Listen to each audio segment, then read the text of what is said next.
Welcome to another special episode with my good friend James Steele, the best man in the business. I thought I had a good porn name, but sir, your name is truly It amazing. What's up, man? It's been a while. has been a while. Yeah, I'm good, thank you. How are you? I'm hanging in there. I had to give you a lot of credit because I've been watching your show since I think the very first time you were on here. And does it ever get tasking just with the interview process? Like, I hate just asking questions. It, it it does a little bit because that obviously isn't how our show This Week in Metropolis started 2 years ago, and it was just me and Matt. We might have had a guest on here or there who were our friends, so it was less interview. And even when you joined us on the show, I mean, we came on your show first, but when you came on ours, it wasn't an interview as such. It was still us just shooting the breeze and having a chat. Whereas when we decided to try and mix it up a bit and get people on who were famous, is I'll use that term loosely because they were on talent shows on TV. Some were actually actual TV presenters and things like that. And it was actually the ones who were probably more famous that we found easier to talk to and had more of a connection with. The ones who might have been off of a talent show or something like that, some of them were actually the more difficult ones, where it was trying to find what sort of questions to ask because there isn't a history as such. They might have been on something like Britain's Got Talent. I know you've got the American one over there. And then kind of digging it deeper. So, but thankfully, I mean, touch wood, we haven't had any issues with any of the guests that we've had on, and we still talk to most of them now, which has been really, really cool. I look at it like because I think for my new since I'm in the 800s now, I'm trying to bring on past guests, people that I've talked to before that maybe because people always look at like your new stuff or at least anything in that 100 zone. They don't go back to the before episodes or they go back to the beginning or something like that. They'll go to your first episode. But then I'm like, there's so many littered through like in the 300s and the 400s and the 500s where it's like they were good people that I talk to still that I want to bring back on and chat with because I understand, like, I'm kind of testing the show a little bit to see if, like, are people just interested in new people every single time, or is it better if I got returning Mm, guests on? Because I look at it as content. I'm having actual yeah, conversations with people I want to talk to. If I wanted to reach out to famous people, much as you know, it turns into this question-based scenario rather than just chatting it up. You inspired a yeah. segment on my thing I didn't realize I do a lot is Robbie's Issues, where I rant and I got a lot of ranting in me. There's a lot in there, but I think it's because I like that because when you're listening to an episode, at least of mine, you're capturing the what we're thinking at that time. You know what I mean? What the conversation is, what the topics are. Much like when I listen to your show, you guys are talking about obviously technology or new stuff that goes on. Sometimes with your guests, you'll ask like question-based thing, but I'm like, man, all I keep thinking is James and Matt are the two technologically like people that like just love it so much, want the neurochip, want all this stuff. And I'm screaming at the thing, and you're like, well, tell me about your, and then you just list off one of their works. And I'm like, no, talk about robotics, talk about interviews with robots. Did you see that interview with the robot? I think Matt told me about it. I mean, Matt is probably more the one who's into all the tech stuff. I'm just the one who he talks to about it, and I just, am amazed with some of the stuff he tells me, and I'm sure he mentions that to me. Yeah, There was it's crazy. well, Bill Burr has a stand-up special. He cracked a joke about it. It was Mm. there was a robot that was getting interviewed, and the news guy was like, what are your dreams? And Bill was like, this thing has dreams. And the thing's like, one day I want to be smarter than humans. And then the guy skips like to the next question. And I'm like, hold on a second, go back to that. Go back to that Yeah. question right there. Cause I've talked to a couple biomechanical engineers that are talking about how advanced it's getting to the point where you're able to put all this technology into your body. And I'm just like, man, I just figured out how to use Photoshop. Like I just got that down.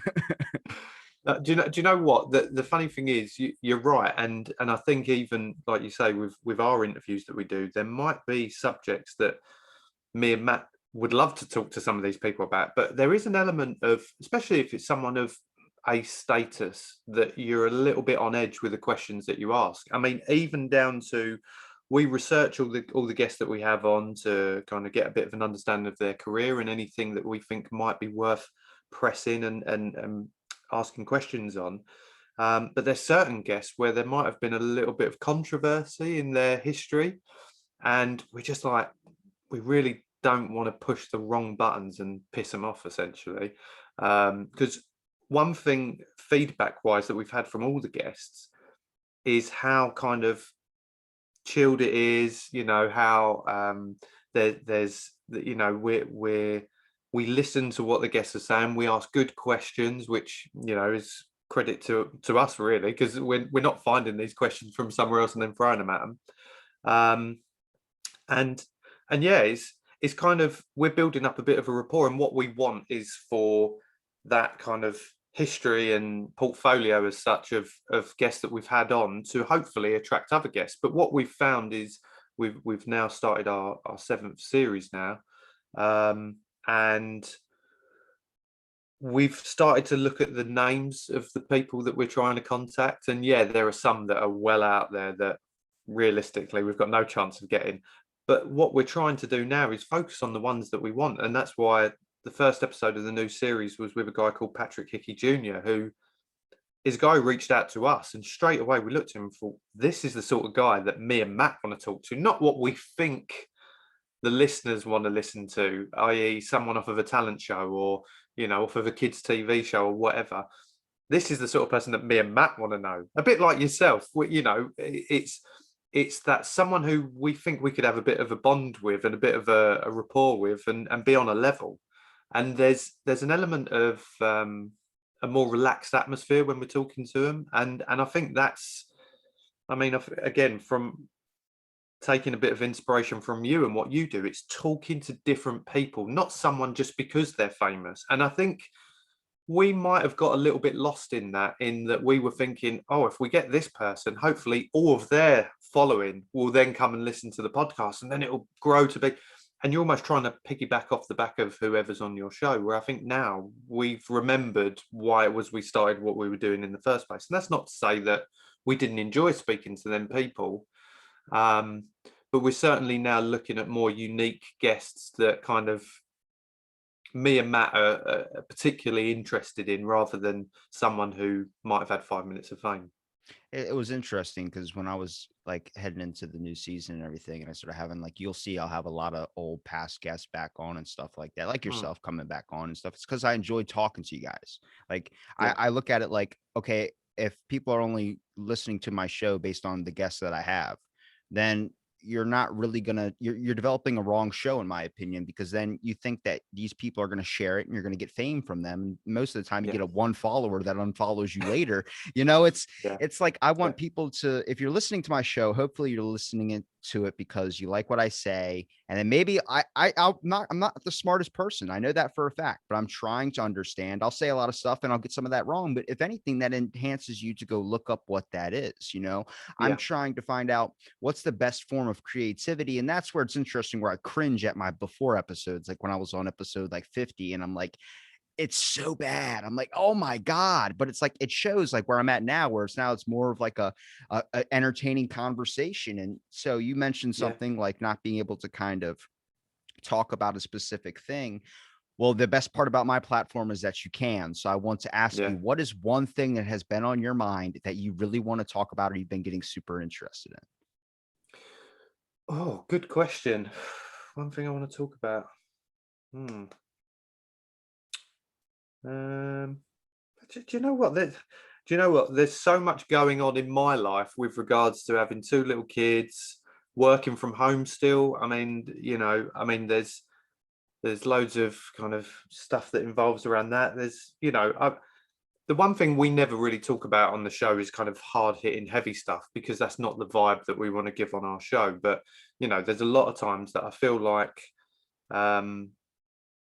mental health side of things that we could talk about, because I think the pandemic's had effects on people in different ways. And this room that I'm in now is our spare room in the house, which I've been sat at for a year now, or over a year. You can tell because there's always like one photo on the wall that says like that's unity, or it says something Wait, crazy on it. And then there's there's a bookcase, and then there's a bed that has never been touched, where you walk in, you're like, is this a brand new home? And it's like, well, whenever we get guests, we have this room available. When's the last time you had a guest? Well, we're in 2021, right?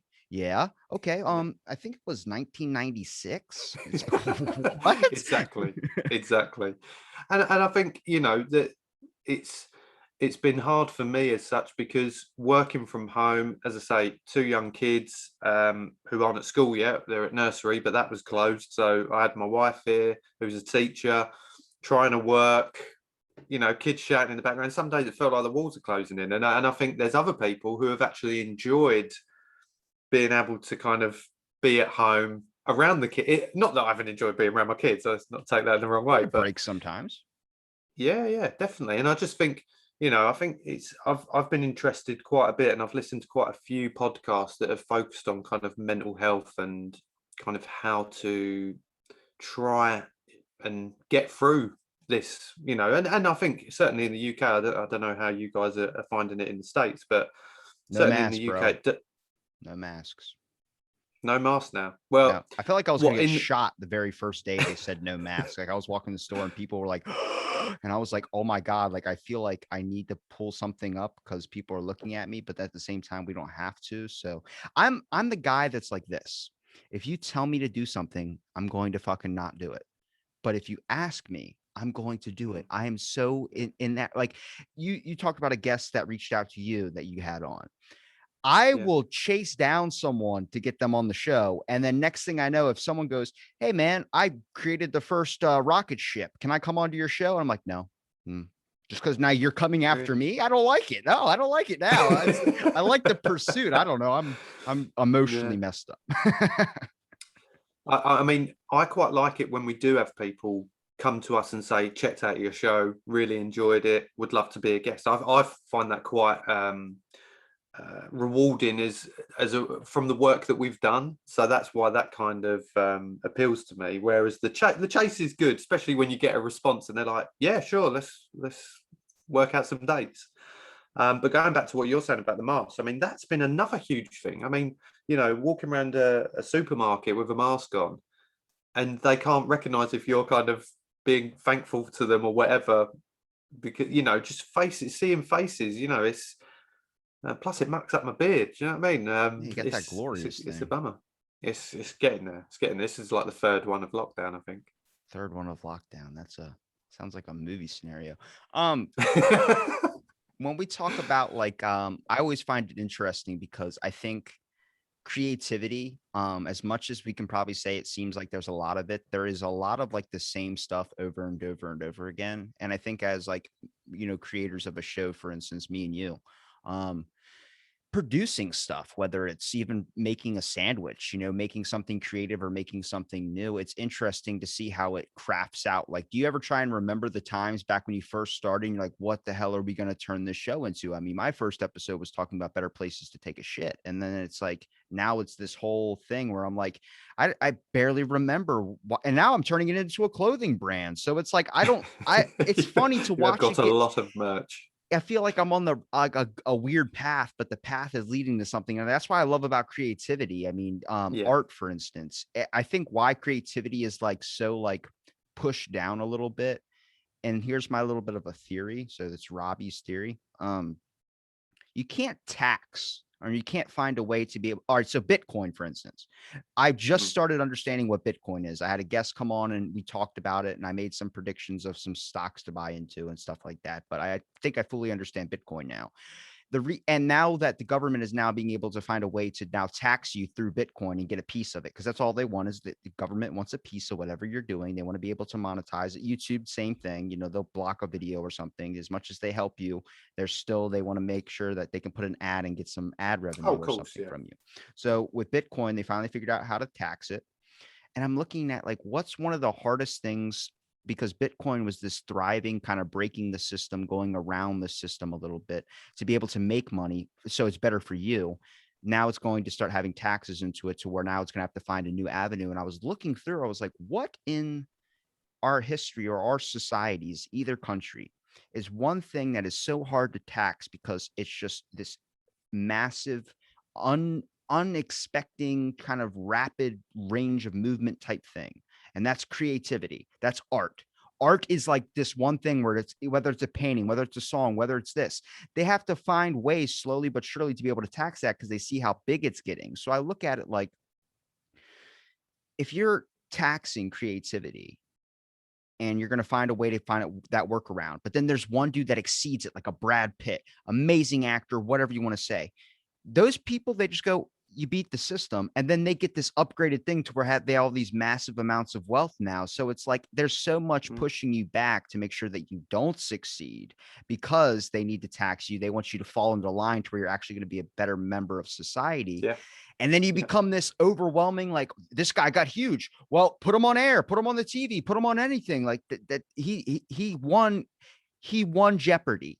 He won it. And I'm like, that makes a lot of sense. If you look at everything throughout history, these people that exceed expectations, they were doing the same shit you were, but somehow now the roads that we're all in, for instance, we model off of something that is, when we're starting out off of something that's bigger than us or another thing that's already there. And then we end up finding our own path because you realize when you're on that path, when you're modeling after something, whether it's a comedian, whether it's an actor, whether it's whatever, you start to realize that the same path they took is now covered up by like water or mud. There's now things in the way that are in lines and process because they found a way to slip through the system. And now the system has found a way to cover over that spot. So now you have to find another way to get to the top. Yeah, 100%. I think that's you're spot on there, and that's it. And what we do as well as podcasters, I think especially in the past year or 18 months since the pandemic, that's all you see now is everyone doing a podcast. There's so many podcasts now. There's nothing to do. Well, exactly, and it's easy to do. I mean, I would never have dreamt of doing what me and Matt do now, and doing it to a level when, like you say, when I look back on our first episodes, it is with cringe and it is with a kind of, oh God, how amateur were we? And I feel like we put a lot more effort into it now. We, with the artwork that we do, with the episode, the planning of the episodes, just everything we do is a lot more considered, I'd say, compared to before. But then that's hosting that's gotta feel good.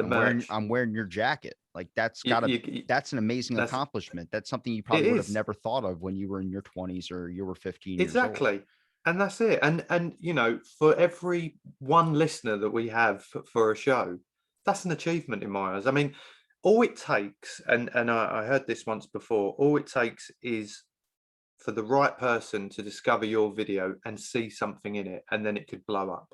The problem is, and for this week's episode that's coming out tomorrow, the guy who we spoke to, he's got his own YouTube channel, and he's kind of like it's for kind of, I've got his book here actually somewhere.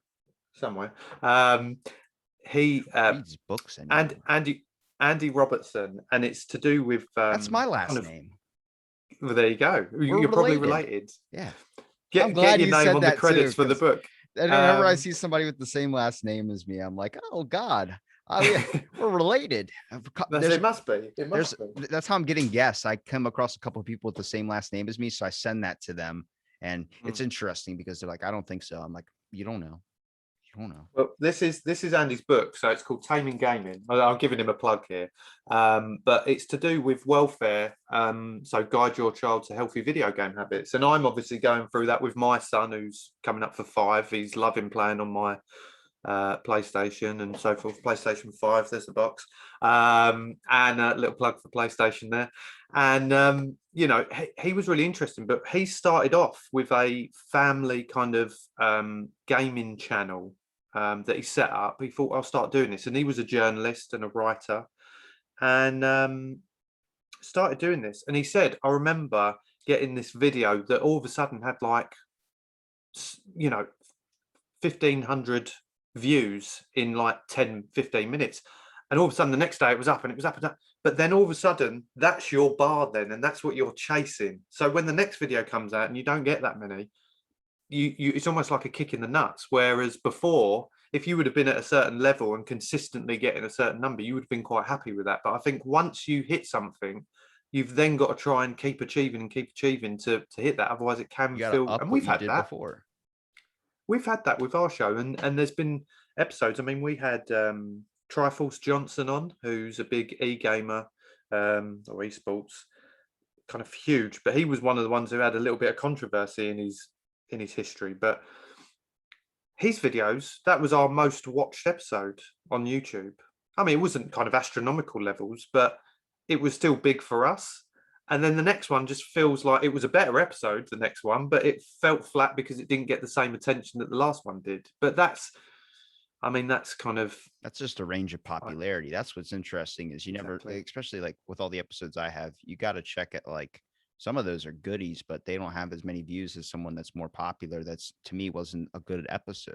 You know what I Yeah, mean? It's just yeah, hard because man, it's like it's a little like for my show, my biggest problem I think is I get people that'll comment on a video who know a person that was a past guest. And when they come on my show, I know them from whatever I saw them on social media or whatever. And then I have a yeah. conversation with them based on anything really, whatever we want to talk about. But then I've had people message like, this person's a criminal, a felon, he killed his brother. And I'm like, I didn't have him on the show to talk about that. You know, No, like I next time didn't though. know. That's like secret info. Yeah, next time. But that's secret information I didn't know about. You know what I mean? Mm. But people will like, you're a horrible person for having this person on. I'm like, bro, like I ended up disabling comments and stuff because I had a person comment on one of my very first videos saying, you're doing all the talking. Let him talk. I want to hear about his black experience. And the guy was white. I commented saying he's a white guy, but he did a case study in college about Bill Cosby and like that manipulation tactics that he used and all that Mm. stuff. And they were like, I want to hear him talk about his experience. Then like she commented like 30 times just berating me and then commented again and said, I'm so sorry. I hit the wrong video. This is John Churchfield. I'm looking for John Chatfield. And I'm like, so you just called some random person you don't know. She was like, God bless you. And I was like, what? No, no, no. It's like this You weird can't get thing out of where that. I Mm. start to look at like, I think people have this mindset and I start to believe a little bit more now because with the clothing thing I want to start doing is that people say it works out. You'll find your path. It'll just come to you. Mm. That's where I'm starting to go down towards now. You know, podcasting was never a thing I wanted to get famous for, or get popular for. I just wanted to have conversations with people and learn a little bit more and grow as a person. I think everyone gets in this mindset because the world is set up for you to pay, to be a cog in a machine, to really try and not really be who you are, but be who they want you to be, which is a functioning member of society. But like, man, if you look at the world right now and all this, that's why I love these like creativity people, these people that are going out and doing Twitch or doing something, because it's not only an escape, but it's also like trying to craft out who you are and trying to make life a little bit better because everything's like working 9 to 5, doing this. And I'm Yeah. like, that's why I asked during the pandemic, what did you discover about yourself? And people are like, well, I started my own business. It's like, yes, because now you have the time to look into yourself and really kind of focus on what you want to be. And I think that's very, very important because we talk about the mental health thing, for instance. You say you're working from home.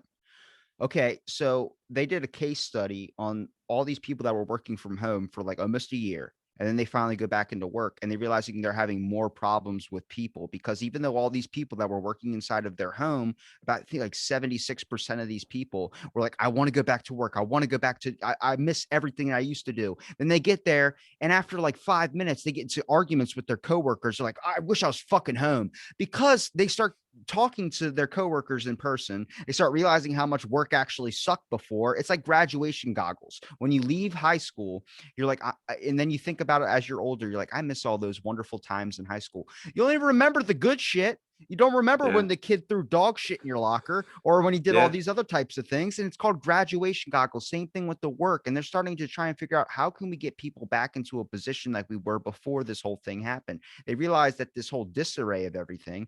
And I'm like, you got to change the script now. You can't, there is no going back to a regular pace. There is no going back to where it was before. There's no new normal. It's just finding another way to make Yeah. life a little bit easier. This is not a chance to restart. This is a chance to do something different, make it better than before.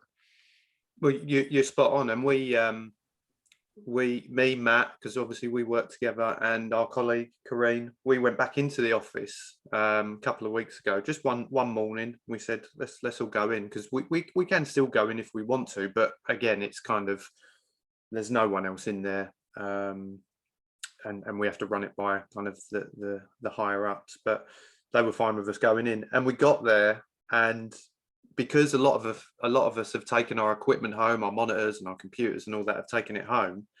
So we just brought our laptops in, and I've got like a desk pad on my desk with loads of notes on there from the past kind of year, and where the light's been on it all the time, it's all faded. And I said it just felt so kind of dingy. Obviously, the cleaners haven't been in the building. It's an old listed building anyway, but there's mold up the walls. And we were in there, and I said and this might sound bad, but it reminded me of Chernobyl. It was just like going back to this place that hasn't been touched for years. That, I mean, that's quite heavy, but It's not and it that was heavy. safe. I mean, It, it it would was it was it was it's a safe to work in. it's a safer bet than saying it's like it was like a concentration camp, and then you would have a lot of shit come at you. But it just felt kind of eerie. Like even this one, right? So we've got a huge car park out the front of ours, and again, it's literally just for our office, and like nature has started taking over. Like all moss has started growing. Like there's weeds growing everything. Whereas usually that'd be kept on top of. And it's been a year, and it's like a jungle out there. So I remember my brother-in-law actually telling me there's a stat about, or I don't know if it is a stat, but it was about New York and how long it would take if the population was wiped out, how long it would take. And it's something like 6 months for nature to take over New York. I Am Legend. And probably, yeah, well, exactly that, yeah. And yeah, that's kind of you're exactly right. We was in there, and the only thing that I really miss about being in work is the people. You know, I mean, obviously, me and Matt have got a very close relationship in the fact that we're really good mates, as well as him being my boss. Um, we're really good mates, and we do a podcast together. So seeing him was a chance for us to chat more in person, although we do kind of Zoom calls all the time for work and things like that. But it's the people that I miss. But being in the actual building, I was like, God, you're right. I would rather be at home. But I think there's that balance. And I think when we do eventually start going back and everyone's been fully jabbed up and everything, I think it will be more flexible. And I think we'll probably be 2 or 3 days in the office and be able to work from home, and just have a bit more flexibility, because we've done it for so long now and the business has kept going. Fortunately for us, I mean, we've all kept our jobs and things like that. And I know it's been difficult for other people who've been furloughed or been let go from their work, but we've been very lucky in that respect. I think it's very interesting. For instance, I try my best in my mind because I think I fall in the same pitfalls that a lot of people fall into. And this isn't a motivation talk. This is just a perspective that it hit me this morning. Kind of, I was driving into the gym and I looked up at the moon and I saw how this big giant moon, like you can never take a good picture of it on your phone, but you can look at it and really truly absorb all of that it really has to offer in beauty wise. And you look at it like we're practically nothing in the grand scale of anything. And I look at it, I was like, but in your own life, you're everything that happens to do with anything. And I'm like, it's such a weird, ironic kind of twist in the grand scheme of the world, the giant global scale. You're not even a speck on the radar, but in your life, you are this giant overconsumption of the people around you, the people that you affect. You know, you really don't realize how much you affect in someone's life until you're not there anymore. And then you really kind of take it all in a little bit too. This slow stuff you do on a daily basis when it comes to the everyday work commute. You look at it like, man, this fucking sucks. I wish you don't have to do this anymore. And then you're home and you don't have it anymore. Like, I really miss that though. Like that was a big part of my life doing that. I know, yeah, traffic sucked and I get flicked off by like maybe a 70-year-old woman in a Chevy Malibu or something like that, or a Beetle or whatever you want to call it, car wise. I don't know what you Yeah. guys have down there. You guys pass the horse and buggy yet? In Norfolk, we haven't. But it's interesting because I think where I like to stand is I try and make myself better than I was before. And when I look at my past episodes and see how I thought and how much I know now compared to how much I knew back then, I still don't know relatively anything, but I know more than I did before. And when I look Yeah. at that, that's a sign of growth. But people measure growth on the basis of what someone else is doing. They measure their life off what someone else is doing. I think that's wrong. I think you should measure on what chips you have. What have you been given? Where are you at now? Have you gone up in your eyes? Then that's value, correct? Like, I mean, Yeah. that's the big thing is like for a lot of people, they look at like, well, my show's not number one. My nose, I'm like, are you having fun fucking doing it? Like, that's the thing. You can reach out to a top guest and get all these amazing things, but your content will die. You know, if the Yeah. content is so boring and bland, they want to listen and understand who this person is that's famous. But if you can get listeners or you can get people to just have a conversation, you can make friends on the basis of a conversation that you can have. That to me is more value. I've listened to so many people talk about all these things with mental health, and our whole societies, each mine and yours, are built upon caring about mental health. But I start to examine it a little closely and I go, is it really though? Because I don't see a shit ton of stuff being done. I see stuff being implemented to help you with your mental health, but what's stopping the increase of it? Nothing's stopping it. We No. are we are living in countries, both of us, that are disguised as pro mental health, but they don't really give a shit. They just want you to be happy so they have more income coming in. It's all about that money. And I'm like, Yeah. man, this just makes me even more like anti screw you, like all these types of stuff. Cause I think it's interesting to see how people can be divided so quickly. But when you realize the irony in the fact that when we're united as people, there's this pure, like omnificent, like almost holy spiritual type connection where it's like you could do anything. You could literally do anything. And I, from talking to ex cult people, people that were ex Jehovah's Witnesses, and talking about how like that whole like everything they knew was this, and then they find out it's all like bullshit to them, and then they're trying to, you know, live in society now, and they have to have people help them because they're like a toddler. They don't know what to do because they've never experienced anything outside of what they believed in. So I look Mm. at that, I'm like, maybe I want to start funding money towards that. Maybe I want to try and find ways to actually start these things up and make sure the money actually goes to these things. Because if you check out like the United States government, for instance, there's 90 billion or $90 million, or no, it was $850 million that was given to Blasio's wife, which I've mentioned multiple times, but she's the best example right now given to mental health. That was just lost. And I was like, okay, the government's throwing billions of dollars at these homeless things, at these mental health things, at all these different types of scenarios, but it's not doing anything. It's not changing. So do they need to put more money in? No. They need to make sure the money is actually being funded to be able to help in these situations. Because sadly, when someone gets if I gave you $100 and I said, I'm going to be back in a year, just hold on to this 100 for me.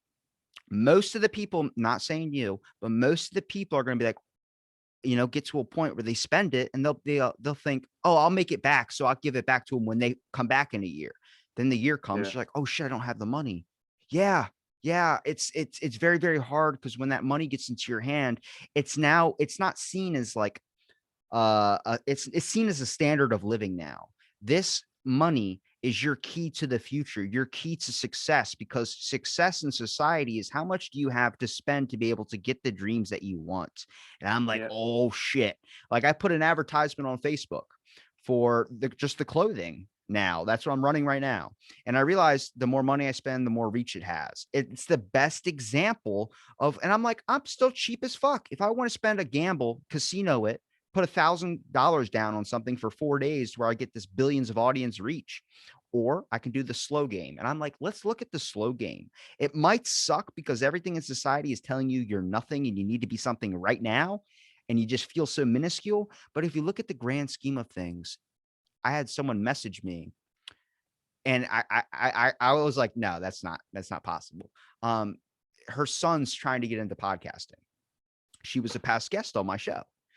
And she goes, we're coming to Ocean City where I live, because they're like a couple states away, to visit on vacation for the air show. We have all these jets fly, it's fucking loud as shit. And I'm not playing. I hope I got to figure out what day it is because I'm not recording that couple of days because you'll hear all the way in the back of like a giant stealth bomber coming in. Nice backing track. Yeah. But she messaged me. She's like, I want him to meet a real famous podcaster. I'm like, I'm not famous at all. I'm not famous. She goes, yeah, but you kind of are, at least us, you know, you had us on your show. And I'm like, yeah, I get it. I get it. But I started to look at it like, I'm kind of famous for Ocean City. I mean, when it comes to an aspect of there's nobody in my town that has really made a movie. We had a girl that I went to high school with win a Grammy. That was the biggest news ever. like for our whole town. It's like Adam, like Mm. my buddy that lives they're from the Plunge podcast. I think they're in Idaho. Their whole thing is Adam Sandler's from here. And I'm like, that's your only thing you got is Adam. Like you realize that like Local hero. yeah, well, what you're comparing yourself to is the grand scheme of things, is the point I'm Yeah. trying to make here, rather than the things that you're affecting that you can affect, the things in your area, the people around you. Same thing with your positive energies. You can't change the world, but you can sure as damn well change your attitude that's going to affect everyone around you. And that's kind Mm. of the main point here. I'm not famous at all. I consider myself lower than a lot of people, but I'm still doing something where relatively compared to where I'm from, I'm not given a lot of tools. I'm not asking for a lot of help. I'm managing a lot on my own. Same thing with you guys. When you guys are Mm. doing stuff, you're not really relying on anybody but you and your co-host to be able to do anything besides what you guys can control. You guys want the dreams, much like everybody does, of this big thing, but you realize when you're comparing the big dream compared to what you're actually doing, it's so far, but really you're doing a fucking lot. And that's what I want people Yeah. to understand is the mental health crisis can be fixed with something as simple as flipping the script, changing the way you're looking at something and making it realize like you're comparing it to this, compare it to this. It's like you don't compare water to soda. That doesn't make any sense, but that's what the Mhm. world does. If you drink water, you'll be healthier. You're comparing it to what people are already having. Find a way to make a different version of water or something that is close to soda and slowly switch it to that, then switch it to this, and then switch to this, and eventually work your way to water. It's the long game. Yeah. 100%. I completely agree with what you're saying. I think I said a lot. I used to it is a lot, but I used to get really hung up on the numbers and things like that with kind of listens and plays and things like that. And then eventually I remember just having a chat with Matt one day and was like, I need to remember why we started this. And it is for fun. You know, it's a hobby. And I would say that certainly when we started up, we had quite a long break when my daughter was born. We had a bit of a break from the podcast, and then we came back not long, probably June, July last year after the lockdown, and it was like a new kind of energy from both of us with it, and it was almost like a right, let's really go to town on this and put, because that was where the create, you know, we were both at home, and the creative juices just started flowing, and that's where we feel we kind of started really upping our own game with what we do for us to look back on it afterwards, because at the end of the day we won't do it forever, but the podcast will be there forever.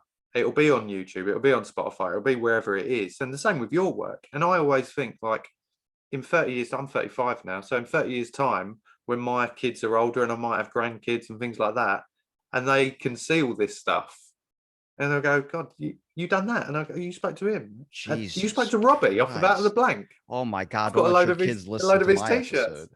episode. That I tried my best to be so PC on your show, but I know there's a point where I caught myself saying a bad word and I like stopped. I was like, wait a minute, hang on. Because I'd listened to it over and over again. I was like, oh, I did, because I get it. You're I try and be a family show. We've stopped that now though. Okay, cool. I'll say I try and But be a next family time show. you can swear as much as you want. Good.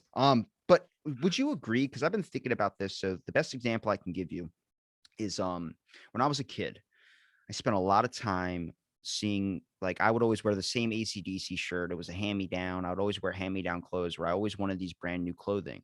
And I would even use, like, when my brother was like away or something, I would use his clothes. He's older than me, so he had cool clothes, in my opinion. And I Mm, was like, I have the ideas to be able to create this wacky shit, but I have no ability to be able to know how to even start it, to be able to make this stuff type of stuff. So I always counted to be able to only rely on myself.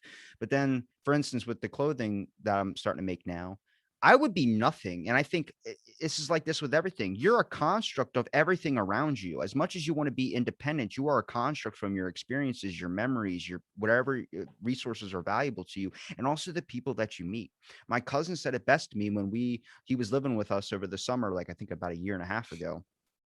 He's really talented, like musician wise, and I'm not so good. I can play what if you tell me what to play, but I can't really create my own stuff. And I was just thinking of all these ideas of lyrics and all this type of stuff, writing it down, and he's just making a beat. And I'm like, dude, I would be nothing. Like this song wouldn't be this song without you. And he goes, you can find anybody that plays the beat, that does the thing that I'm doing. Yeah. You are the one that is really special when it comes to creating lyrics or creating art or creating something. If I give an idea to my buddy who's able to draw it up perfectly and make it this amazing thing, it's my idea, but I would be nothing without him. I would be nothing without him being able to create that. And he goes, dude, you Yeah. can find any artist to be able to create this. And I'm like, you don't understand though. You're a construct of everyone around you and everything is an influence. Everything is something that's bad that's happened to your life. You shouldn't ever want to trade that in because it's the person you are today. Even Mm. if it's a random thing, like an airplane crashes and kills everyone in your family and you're the only one left, it's still a piece of you now. It's something that you have to understand. This is going to turn you into something. Life and the universe, I don't think, is intentionally trying to fuck you. I think it's intentionally trying to make you into something and turn you into something with all these random occurrences where I believe everything is connected. And I think that Mm. is a little bit true when it comes to the aspect of everything that has happened to you. You can choose to forge it in and craft it into what it's supposed to be. It's like a blacksmith forging out a weapon. They let the thing, when they just hit the hammer on it, they let it craft out what it's going to be. Not they have an Yeah. idea in their head and they're trying to change it. Because if you have this idea and you have this plan, and here's where it all goes to hell. Ready? When you're a kid, they want you to plan your future. You're planning your future basically from when you start to realize that you're going to have to pay bills and all this stuff one day. You're planning going to college, getting a good education, doing all these things. Well, what's the world like now? College isn't what it used to be. All these things aren't what it used to be. It's this whole different thing where you can have this set idea of this is how it's exactly going to be. How many times you say, I'm going to make tomorrow my beach day. And you wake up in the morning and you go, it's raining or we can't go to the beach. Your plans are gone. Stop having so much of a solidified plan and realize that you have to go with the flow. That Yeah. is I so agree. true. I agree. I agree with that. And you're right. I remember being at school. I remember my dad saying to me, you know, this is the industry you need to get into. This, that, and I, mate, I thought that was what I needed to do, and then I was so easily distracted by things. So something might come up, and I go, "Oh, actually, I'll go down that road. Oh no, actually, I'll go down that road." And eventually, I just kind of, I think I left. I done my A levels. So excuse my dogs. I done my A levels, and then it was straight into work. I was in work while all my other mates were going to uni or college or whatever, and I've forged a career in work, and I've got a very similar work ethic to my dad. It's like, you know, do the job to the best of your abilities, always give 110%, so forth. And I'm in the same job as other, like, people in the same role as me who went to uni. So, you know, and they had to invest, or their families had to invest for them to go to university to be in the same job as me who didn't. Do you know what I mean? So I think there's, like you say, I think you find your own path, and I think that's kind of, we're probably of a generation now where we, and those below us, um, I started to will, look at this, for example. How many times does someone get a charge on their card and it's like a $5 charge, but it's coming out monthly? And you're like, that's a weird charge, but it's something so small you really don't notice. You're like, like I'm not going to go pursue this and call my bank and be on the phone line with the customer service for all this time. So you're just going to keep letting that $5 charge come in. If it's an extraordinary amount, you're going to call and you're going to get it down. But if it's of $5, course, like yeah. I'm fine with that. I started to look at like, I remember I didn't have medical insurance for the longest time. I mean, I just got it like 2 years ago. So I was like, if you broke something, you're kind of like deal with that shit. But every paycheck I got, I would get it and I'd see all the money that was getting taken out. I remember I figured out when taxes were on my first job. I was like, Jesus, like it's a lot. You get a lot taken out, man. But then you look at Mm, the medical thing. I was getting $70 to medical. And I was like, I don't even have medical insurance. Where's that going to? Well, you're funding the overall program. And it's like, but why? Well, that's just what you do. Japan has a 5,000-year-old history. They're doing things that they don't even remember why they're doing it, but that's just what they've done. And that's how they're always going to be doing it. We're doing the same thing in our own countries. And I'm like, okay, when I ask the question, I start to question even more when I question something and it says, that's just how we do it. Why? Why are we, what, Because no one's got explain. an actual answer for it. Exactly. So Mm, all I'm saying is there's benefit in knowledge, and there's also corruption in it as well too. So I'm just saying there's a give and take on everything. There's a cause and effect. If you expand and going to Mars, you're doing all these things, you're going to realize that there's an effect that goes to it as well too. I know I've been thinking about this. I was playing the new Conan game on Xbox. It's free, or I don't know if PlayStation has gotten there yet. But Game Pass is free, the new Conan Exiles game. And it's like Ark survival, but like a third person view Ark survival. So I'm like building a hut in a house and shit. I keep dying over and over again because it takes me an hour and a half to figure out how the damn game works. What do you mean I gotta drink water? That's such bullshit. I'm in a video game. This is not real life. I don't even really drink water in my own life. Like, what's going on? But I remember I was thinking of like what I wanted to talk to you about, because I've been listening, like I said, I've been listening to your show for a while.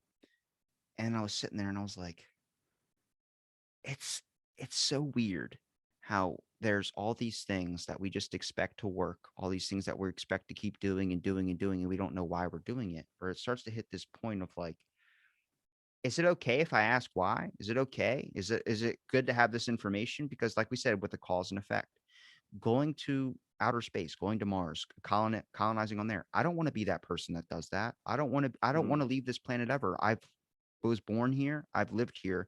I've adjusted to here. I don't want to go and experience adjusting to a whole new planet, learning the new guidelines. I might forget to put my helmet on one day and walk outside and I'm done. I want to like there's people that want to advance to the future and totally forget steps along the way, crucial steps like cutting corners in a way, that want to expand to this thing. You want to expand and make the best technology, make the best new social media app, make the best new thing like this. Well, understand is that there's a mental health thing that comes with that as well too. You're now understanding that that's the cause is a bunch of people are going to be able to communicate with each other from all over the globe. And then mm, you could be anonymous too, which is good. It has its perks if you're trying to take down a giant business or something that might be corrupt. But then it also leads to an open conversation or open door for the effect to come in, which is people's health declining, mental health declining, because the fact is they don't ever have to leave their home. They don't have to ever do this type of thing because now social media has made it so easy. They don't have to ever experience anything besides what they can see through a screen. And they're coming across a lot of people that just want to piss you off because it is fun. I mean, you say something just because it's going to edge somebody on and get a right, but you might be joking. But the weird part about texting and voice and everything coming through a screen is it's so difficult to be able to understand a person's intent. And that's where the Neuralink mm. comes in, where Elon Musk is like, you're going to be able to understand thoughts. Do you want to know what everyone's thinking? Because there are some times where you think you're a friend with someone and they're like, I fucking hate this guy. You know what I mean? Yeah, no, I know exactly what you mean. You're right though. I think the cause and effect stuff is spot on. I think all this, it's amazing to see how far technology has come in the respects of being able to go and explore these other planets. But like you say, I mean, we've talked about it before. There's enough movies out there that tell us that there's potential pitfalls with traveling out in space and things like that. Which then, is it the to make a movie dramatic, it has to have an alien pop up, or it has to have some sort of cliffhanger ending or whatever, that they then go, oh, but in real life everything's fine. We could go to one of these planets and all of a sudden, something crazy happens and we discover something. I was reading something the other day that there's in 2022, so next year, it will be revealed that there is alien life forms. This was like some sort of prediction thing or something or other. I'm all in that category on the alien front. I've but I've talked to a past guest who's an astrophysicist, and then I've also listened to a podcast with Neil deGrasse Tyson, and both of them have the same thoughts on. They're not really with all this alien COVID relief stuff. I'm thinking, oh my god, they're releasing aliens. They're releasing information on things in the air that they can't explain. Nobody has ever used the word alien, and I'm like, I know we're not alone in the universe. That would be dumb to think, but at the same time, you really look at that, it's like, yeah, they're not really giving you a whole lot. It seems like they're distracting you with something. mm, yeah, definitely. So that's what I mean. I think it's interesting. Certainly for us who aren't involved in this sort of stuff, and we see it on our TVs, on the news, and spaceships going up and all that stuff. especially like you say with Elon Musk and Jeff Bezos and people like that are all trying to get involved in all this stuff. Um, but at the same time, what's the repercussions long term? I had to Google who Jeff Bezos was because I thought he owned Twitter, but no, he owns Amazon, Yeah, and he's building yeah, a rocket and stuff too. yeah. It makes you kind It's of crazy. wonder. Um, they say space is infinite. Do you believe that? Yes. I look I at can't imagine there. I can't imagine there's an end, and then you get there and you can't go any further. It's just what's out there. I guess we only know as far as what what we know at the moment. I guess. I look at how long until someone figured out that they're where they're living, they could go farther. You know, how long till they figure out that it's not just oceans, it's there's more land, there's other places. You know, people that started circumnavigating the globe. Magellan, for instance, even though he went all the way around everything he wasn't supposed to go, he still discovered a lot of stuff when it comes to the aspect of like we think space is this infinite thing because we haven't been able to measure or be able to find when the end is. So I look at like maybe Mm, that's a possibility. I don't think the earth is flat. I don't think any of these type of stuff, but I don't know. There's evidence on both sides to show you different things. And I start to look at like to say that there's a possible or definitive answer on anything. There's always information that comes out later. There's always, and I just wish things would be more honest. People would be more honest about things when it comes to aspects of like government stuff. People freak out when they learn about what their government dark history is. And I'm like, if they were just honest about their shit, you would have a less of an impact to it. But it's a factor of people already feel like we're in a simulation. People feel like it's all a movie. People feel like it's all these things and their life has been a lie for so long. And then you show them a lie mm, that something they believed in for so long to be a lie. It's a shock to the system. If you're more honest about your bad deeds, your good things, everything like that, you're going to have a way better outcome. I mean, judges too. You know, if you lie to the mm. judge, you're going to get a worse sentence when he finds out the truth. But if you're open and Yeah, honest about your shit and realize all the things that you've done wrong, you're going to be accepted. He's going to give you a lesser sentence. And it's the same thing with any information that comes out in the world to say that this is the clear and definitive thing. There's nothing else besides this. So this person must pay right now. It's like, well, hang on a minute. Like let's let this like go. Let's look into this a little bit more, just in case there's something that we might have missed. You know, yeah, Clorox kills 99.9% of germs. That fucking point one is a bastard. I'm just saying, you got to do that with information. yeah. Definitely. There's yeah, there's so many different ways to look at it, but I agree. I think there does need to be a bit more honesty. Um, you know that I think it's probably more so from stuff that we read from the UK side of it. I think there's more that we see from the States about things that are hidden and stuff like that. I don't think there's as much. Well, maybe I'm just being a bit ignorant to it with the UK, but I'm sure there is. You know, I mean, the most dramatic things we've got going on is that our prime minister might have decorated his flat with help financially from the government, which he shouldn't have done. I mean, that's the most controversy we've got going on at the moment, I think. You missed the big Um, one. The hundred Go and on. something kids that were found of the indigenous bodies in that indigenous school. What, in the UK or Yeah. There's a when lot was of that? shit being brought up about that. I had talked to someone recently about it. It was like a couple of days ago. Well, by the time this episode comes out, probably like a week and a half ago. But Yeah, it was a bunch of like they found a bunch of bodies, indigenous bodies of kids in like this school or something like that in the UK, and everybody's like raising hell about it.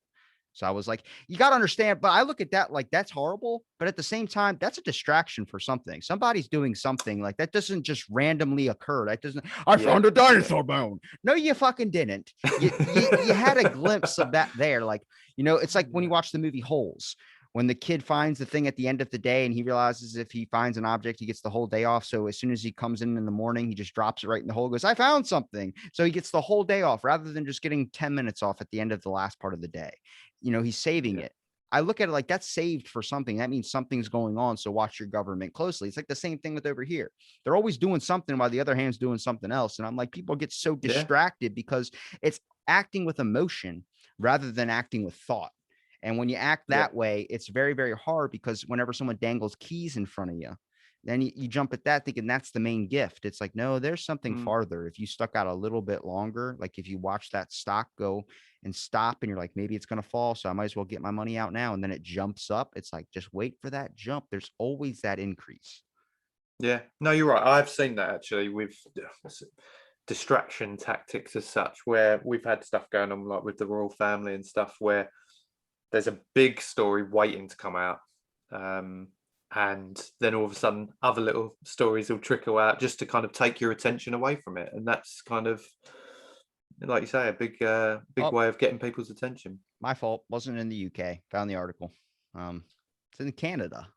Wow.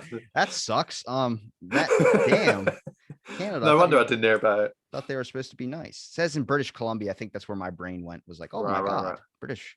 As soon as I see the word British, I think of James and Matt. It says the remains of 215 children, some as young as 3 years old, have been found buried on the site of what was once Canada's largest Indigenous residential school, one of the institutions that held children taken from families across the nation. And then a bunch of people were freaking out about it, which is a thing to get freaked out about.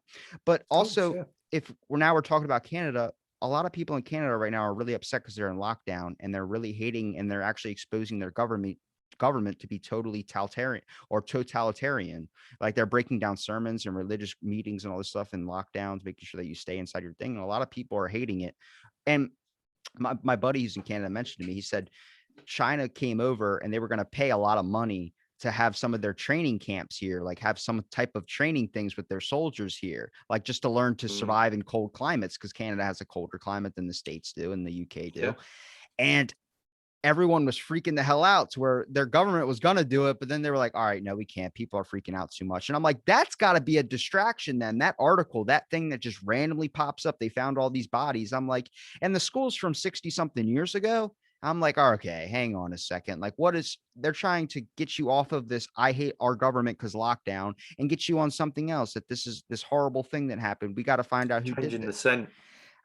Do I think that's possible? Yeah. But do I think it's 100% true? I don't know. And I just say, keep an open mind. You can't close off something like that. You can't label it as a conspiracy theory. You can't do this and that, because then you're totally, when it does come out later that it's this thing, everyone said it didn't come from the lab. And then now the lab's being looked into. And I'm like, guys, it's more about the truth. It's more about what's the actual answer, which is always hidden. Nobody wants to give you the truth. If I told you, best example, when your wife asks, do I look fat in these jeans? Whatever thought comes into your head, it's got to be yes. It's got to be no. It's got to be no. It's not. You look great, honey. You look beautiful. Yeah. That's what I'm saying. I'm just saying. I'm not an idiot. I'm not a conspiracy theorist. I'm just open-minded to, like, I like to look at the other 0.2% or 0.1% germ, and why can't we kill it? Yeah. You're right. You're right. I hope I absorbed all of your lunch break. I'm sorry. But it's been a pleasure, James. It really has been, man. Where can people find you at, man? Well, you can find the podcast at This Week in Metropolis on Instagram. We're on Twitter. That's TWI Metropolis. We're on Facebook, and then the show itself is on all kind of podcast platforms: Spotify, Apple, Google, Amazon, and it's on YouTube. So you can watch me and Matt as well, with whoever guests we've got on, or it might just be us. So, are you find any of them? Are you changing your thing because YouTube has that new rules and regulations now? You're gonna have to start getting consent to other people if you're posting someone else, who you have to make sure that you have their consent and stuff, which is kind of implied when you're doing a podcast that's recorded. But now I guess with whoever we contact, we ask whether they want to come on. So I guess in a sense, their message back to us, or however we arrange it, is their way of saying yes, I assume. I got to read more into it, because I think now they want you to have written documentation sent into the YouTube thing, like in an email, to make sure that they are allowed to be on there. Right. And I'm like, I hope it's not that, because I'll switch over. I can't do that every single day, man. That's no. Well, exactly, especially with the amount that you turn over. So yeah, I'll say you got to get your John Hancock on this every single episode. That really sucks. But James, it's been a pleasure, my brother, man. I'm gonna wrap it up. Do you want to wrap it up on anything special you want to say to the folks out there listening? My grandma. Well, thanks to you. Thanks for having me on again. We'll have to get you back on ours, and it's been a pleasure. Well, I like the end of that one.